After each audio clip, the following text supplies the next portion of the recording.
नाशिकमधील दिंडोरी शहरात शुक्रवारी रात्री झालेल्या अपघातात 9 जणांचा दुर्दैवी मृत्यू झाला. दिंडोरीतील शिवाजीनगर भागात असलेल्या एका मंगल कार्यालयात खासगी क्लासचं स्नेहसंमेलन आयोजित करण्यात आलं होतं.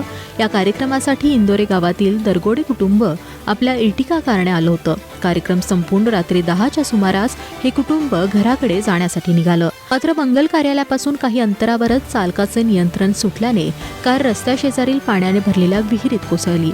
या मृतांमध्ये 6 विद्यार्थ्यांचाही समावेश आहे. दरम्यान विहीर पाण्याने भरलेली असल्याने बचाव कार्यात अडथळे आले. क्रेनच्या साहाय्याने रात्री ही मोटार बाहेर काढण्यात आली. माजी मंत्री बाळासाहेब थोरात यांनी राहुरीत काँग्रेसचा उमेदवार देणार आणि विजय मिळवणार असा ठाम दावा केला. काँग्रेसच्या आक्रमक भूमिकेला भाजपचे नेते आणि पालकमंत्री राधाकृष्ण विखे पाटील यांनी थोरातांवर थेट निशाणा साधलाय. थोरात यांनी राहुरीची निवडणूक गंभीरपणे घेतली, यात हरकत नाही, पण त्यांनी स्वतःची निवडणूक तेवढ्याच गंभीरतेने घेतली असती तर बरं झालं असतं, असा टोला विखे यांनी लगावलाय. दुसरीकडे शरद पवार गटाचे माजी आमदार प्राजक्त तनपुरे हे अपक्ष म्हणून मैदानात उतरणार असल्याची चर्चा आहे. तर भाजपकडून राहुरी पोटनिवडणुकीसाठी अक्षय शिवाजीराव कर्डिले यांना उमेदवारी दिली आहे. सोलापूरच्या माढा तालुक्यातील अंजणगाव खेलोबा मंदिराच्या आवारात अचानक शिवरायांचा पुतळा आणून बसवल्याने वाद निर्माण झाला होता. त्यासाठी जनेगावातील मंदिराचे पुजारी फरांडे महाराज यांनी आमरण उपोषण सुरू केलं होतं. या सगळ्यामुळे गावात आणि तालुक्यात तणाव निर्माण झाला होता.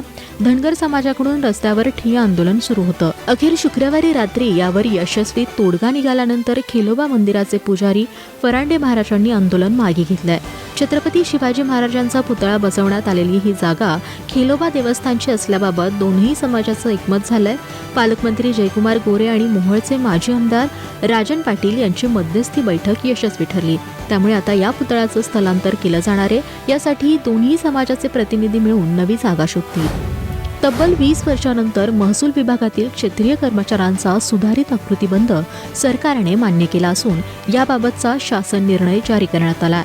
राज्यातील महसूल प्रशासनातील कामाचा वाढता व्याप आणि नागरिकांना जलद सेवा मिळावी या उद्देशाने महसूल विभाग सुधारित आकृतीबंध मंजूर करत एकूण 35,876 पदांना मंजुरी देण्यात आली आहे.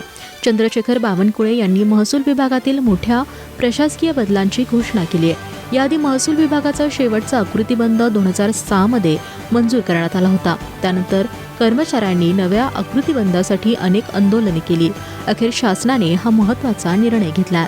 त्यानुसार आता प्रशासकीय सुलभतेसाठी 11 नवीन अपर जिल्हाधिकारी कार्यालय, 8 नवीन उपविभागीय कार्यालय आणि 69 अपर तहसीलदार कार्यालयांची निर्मिती केली जाणार आहे.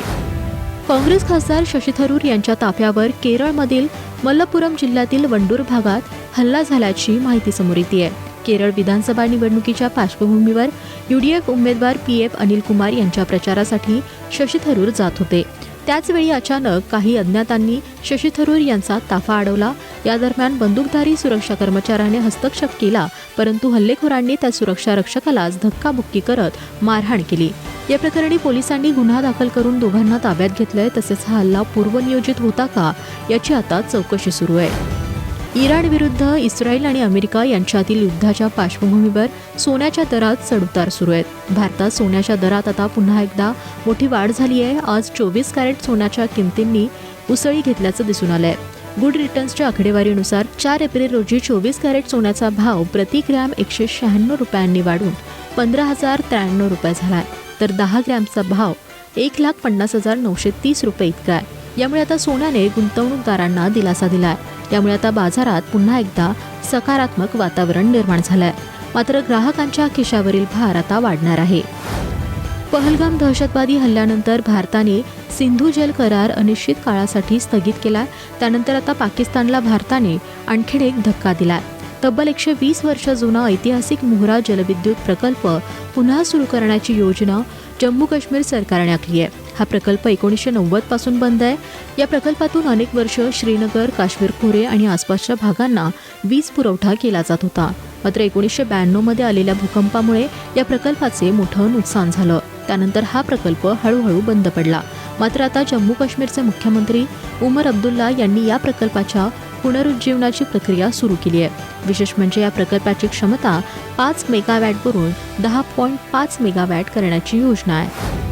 अमेरिकेचे राष्ट्राध्यक्ष डोनाल्ड ट्रम्प यांनी शुक्रवारी पुन्हा एकदा टॅरिफ लागू करत जागतिक अर्थव्यवस्थेला मोठा हादरा दिलाय. डोनाल्ड ट्रम्प यांनी आपल्या रिशोरिंग धोरणांतर्गत परदेशी उत्पादनावर, विशेषतः औषधांवर 100% आयात शुल्क लादण्याचा निर्णय घेतलाय. ट्रम्प यांनी स्पष्ट केलंय की अमेरिकेची औषधांसाठी असलेली परकीयांवरील निर्भरता संपवायची आहे. नवीन आदेशानुसार जे देश अमेरिकेसोबत नवीन व्यापार करार करणार नाहीत किंवा ज्या कंपन्या अमेरिकेत आपले मॅन्युफॅक्चरिंग युनिट सुरू करणार नाहीत त्यांच्यावर 100% टॅरिफ लादलं जाईल. याचा अर्थ असा की जर एखादे भारतीय औषध अमेरिकेत $10 मिळत असेल तर आता त्याची किंमत थेट $20 होईल.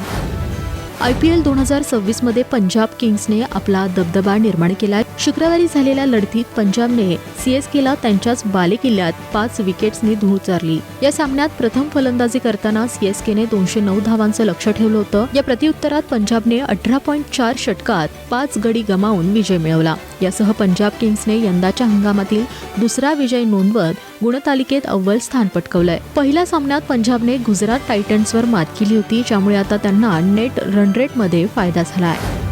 2015 साली प्रदर्शित झालेल्या देऊळ बंद चित्रपटाला प्रेक्षकांचा अभूतपूर्व प्रतिसाद मिळाला होता.